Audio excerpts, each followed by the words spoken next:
I come, Lord, I come, I come, Lord, I come to tell you I love you, to tell you I need you, to tell you there's no better place for me than in your arms, to tell you I'm sorry for running in circles, for placing my focus on the waves, not on your face. You're the only one who brings me peace. You're the only one who brings me peace. I'm so forgetful, but you always remind me. You're the only one who brings me peace.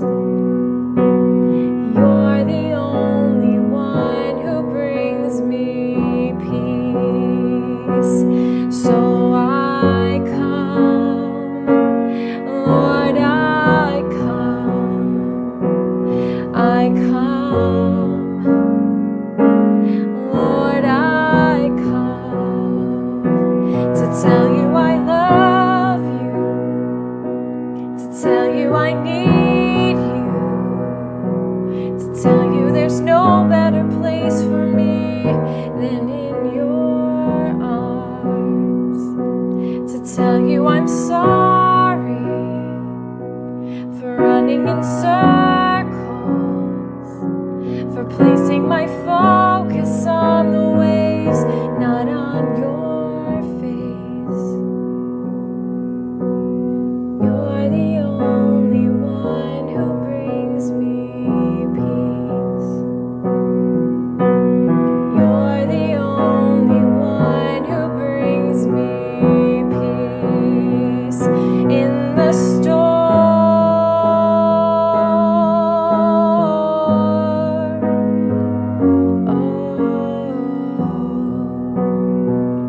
In the storm.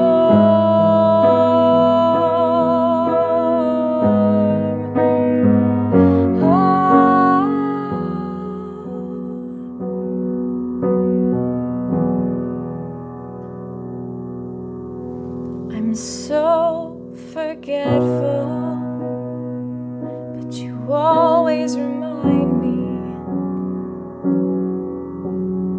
You're the only one who brings me peace. You're the only one who brings me peace.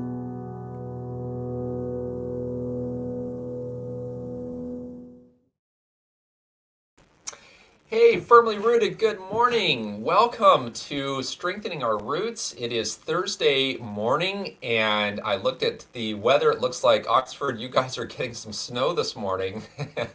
And then it's going to turn around and be in the mid 70s this weekend. So, wow, what a difference a week makes. But anyway, thank you for joining me, and it's just great to be with you guys. We have a passage today. You know, Pastor Tom, he's been giving me grief. He's been saying, "Oh, Pastor, he selects the readings, and so he gives me all the hard readings." Well, this is case in point that Pastor Tom does not get all the hard readings. I have a very difficult text to try to make sense of today, but I will with the help of the Holy Spirit. But it just goes to show that I'm not picking on you, Pastor Tom. But as I said last week, if I do, it's because I respect and admire you greatly, brother, in your grasp of both Old and New Testament.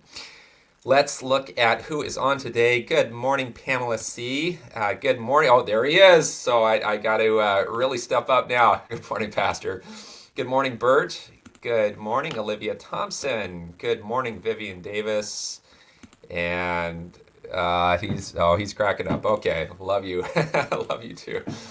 All right. Well, everyone, let's dig right in. So we're looking at Mark chapter 13, verses 30 to 31, Signs of the End, part 16. Well done, by the way, those of you who have made it to part 16. So Jesus says, "Truly I say to you, this generation will not pass away until all these things take place." Okay, wow, that has caused much consternation for Christendom over the years because hopefully you can figure out the obvious.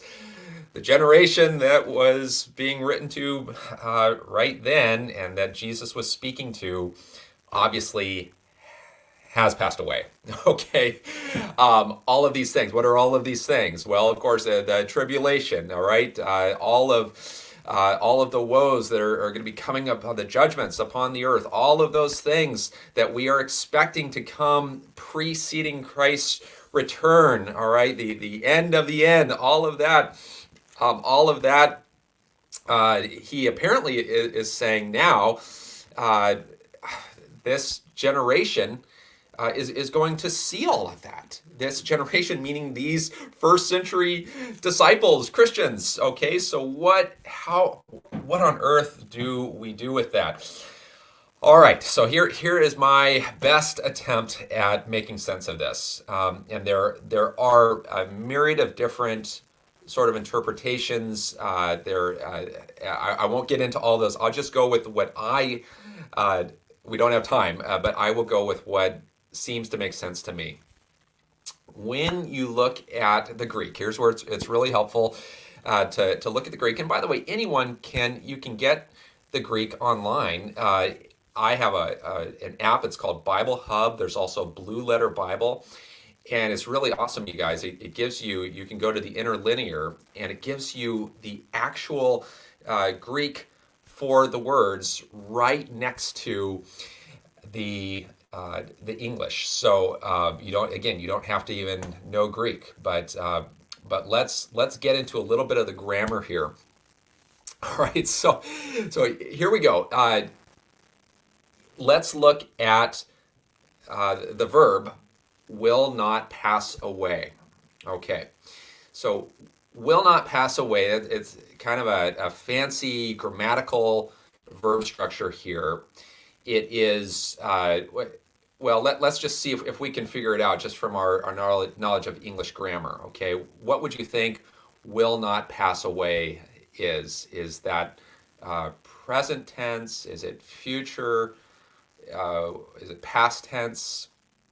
Well, we would look at this and go, well, it's kind of like maybe future, but it's what's known as the subjunctive tense, and basically what that means is just it's something that is desired. Okay, so it's Jesus is in a sense desiring that this generation will not pass away. Okay. So, but it looks a lot like future. So it looks like in the future, it will not pass away. However, there's something else going on here, and it's called the aorist tense. It's actually spelled aorist, and the aorist tense is a past tense, but it's a past that doesn't end in the past. It has the thought of it can keep going. I won't get into all of that. But anyway, what the aorist tense combined with the subjunctive should literally sound like should be will not have passed away. So you've got the sense of almost future and past, okay? And sorry, we're dealing with the verb actually pass, so that's I don't want you to get confused with past tense and the actual verb we're looking at. But will if you go to an interlinear, okay, and you'll see that the most accurate literal translation of this Greek verb structure is will not have passed away. Okay, so I just want to highlight this. Will not have passed away. So if you think about when you're talking about a group that is in your immediate sphere, I don't think you would talk about them in a subjunctive aorist tense. You would do so more like it's actually translated here. And I honestly, I don't know why the majority of the English translations translate it this way, but they do. This makes more sense if you were talking with, you know, people that are immediately around you, right? So in other words,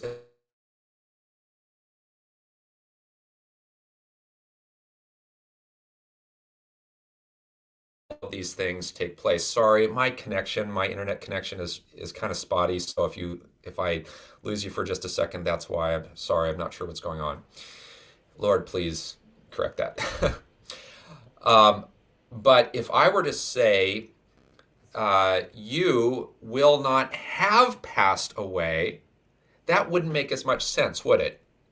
Right? So if I were to, so now Jesus, if he is truly saying this generation will not have passed away until all these things take place, to me, that's indicative of him not speaking about the group that's around him, but rather he's referring to another group. Does that make sense?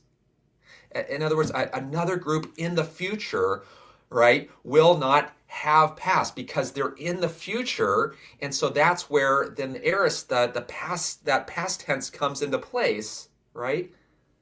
Does that make sense? So, what is this other? What is this other group? What is this other, future group that will not have passed away? Well, I think that is clearly referring to the generation that has just been talked about in the preceding verses, right? In other words, the generation of the Great Tribulation, the generation of, whatever years that is in the future that will see all of these things. All right, and here is where it's really helpful. If you have your Bibles, just you can go to Matthew's gospel, and Matthew oftentimes, remember, Mark is writing very quickly. He's usually using the term immediately often, and so when Matthew sort of fleshes it out, he is talking about this generation in terms of when he says this generation, he's actually referring to a future generation. So if I could just go there with you here, and I'm sorry, I should have marked it. Okay, 24. You know what? Okay. He says in the lesson of the fig tree, he says, so also when you see all these things, you know that he is near at the very gates.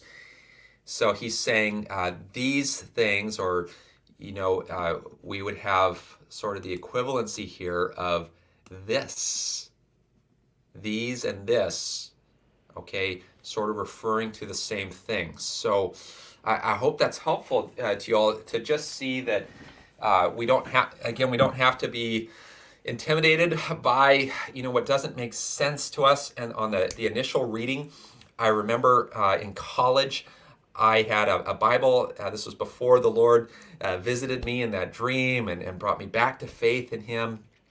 And I had a Bible. I had a religious studies class, and I was marking up everything that I felt in my mind didn't make sense. And I was trying to basically, I was trying to excuse my sin, and so I was trying to mark up ways that I saw that the Bible I felt contradicted itself. And so anyway, what happened to me after that dream is that the Lord gave me this piece to just say, to sort of lay the Bible at his feet and just say, God, I may not understand all of this, but it's your word and I believe it. And so rather than me trying to change your word, change me, change my mind, change my heart. And you guys, I just cannot tell you how many times, I haven't understood a verse or a passage, and then all it takes is another brother or sister, or maybe just my own study, to then open my eyes to see that there's no contradiction, there's no error, that again, I just needed to come into a better understanding of his word. So I want to close now with verse 31. Heaven and earth will pass away, but my words will not pass away. What a wonderful promise that is, isn't it? Remember, Jesus, he is the Word made flesh, right? In the beginning was the Word. The Word was with God, and the Word was God. Jesus Christ is the same yesterday, today, and forever. We can be confident in this ever-changing world of ours. I mean, so much we're dealing with, right? With the economy, with global viruses, with crime, with just all sorts of world catastrophes, with war in Ukraine. Jesus's words will not pass away. So take comfort in that, friends, and take comfort that Jesus was not speaking untruthfully when he said, this generation, meaning the generation that will see the Great Tribulation, will not pass away, will not have passed away until all these things take place. All right. God bless you guys. Thanks for being with me. I will be back at 9 o'clock for prayer time, if you can join me then. If not, have a firmly rooted day. May someone see Jesus in us today. Peace.